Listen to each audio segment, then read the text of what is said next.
Vou lá para a redação da TV Pai Eterno para falar ao vivo com o Fernando Brandão. Ele atualiza a gente sobre as eleições lá nos Estados Unidos, as vésperas, né, o Fernando, do dia oficial da eleição.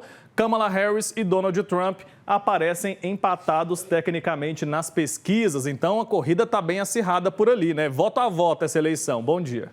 Bom dia, Wilker. Bom dia para quem está ao vivo com a gente aqui no Brasil hoje. Eleição disputadíssima, voto a voto lá nos Estados Unidos.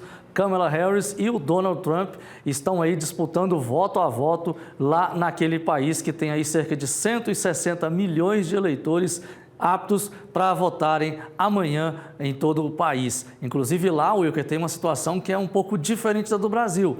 Lá o voto não é obrigatório, o que mostra que os candidatos precisam realmente fazer um trabalho muito grande de convencimento do eleitor de comparecer aos locais de votação, já que não tem obrigatoriedade. As últimas pesquisas mostram, em alguns estados, os dois candidatos às vezes se intercalando na liderança. Tem estado onde a diferença entre Donald Trump e Kamala Harris é de 2 pontos para Trump, em outro estado a diferença é para Kamala. Então está uma situação muito crítica lá, muito difícil, muito acirrada a disputa. Em estados pêndulo, onde tem a votação mais acirrada, você tem aí Carolina do Norte, Pensilvânia, Geórgia e outros estados, a votação que deve realmente definir o futuro presidente dos Estados Unidos.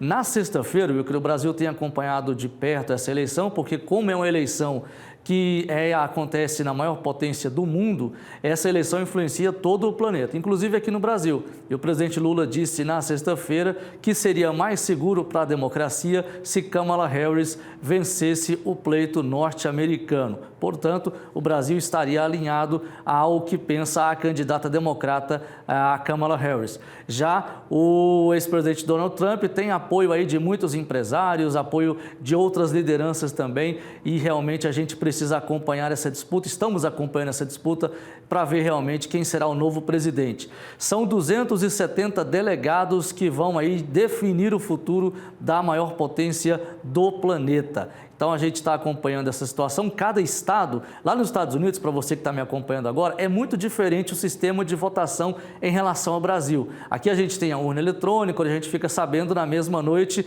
o resultado.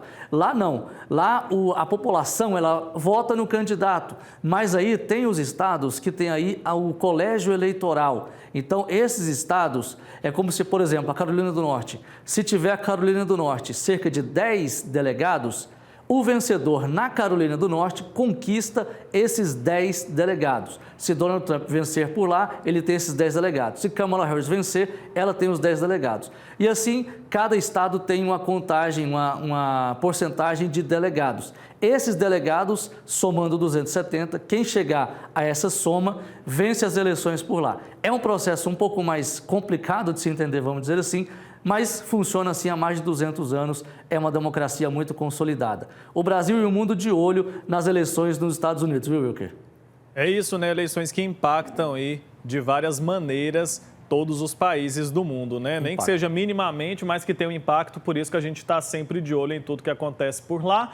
É o que você disse, né? Uma eleição muito confusa, a gente não consegue entender. E você sabe, Fernando, que historicamente quem anuncia o vencedor não é a autoridade eleitoral lá dos Estados Unidos, mas a imprensa. Olha, justamente isso. Porque a contagem é muito confusa. Então, os especialistas, os analistas vão acompanhando a contagem estado por estado em tempo real e acaba que a imprensa é quem dá o resultado, geralmente inicial ali. Depois a autoridade eleitoral vai lá e reforça ali aquele resultado nas urnas.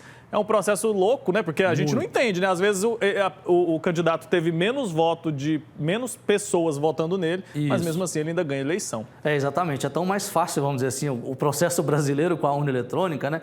Mas lá funciona assim há mais de 200 anos, ou seja, a população de lá está muito adaptada a esse processo. Né? Perfeito. Fernando Brandão, obrigado pelas informações. Até mais. Até mais. Tchau, tchau. Tchau.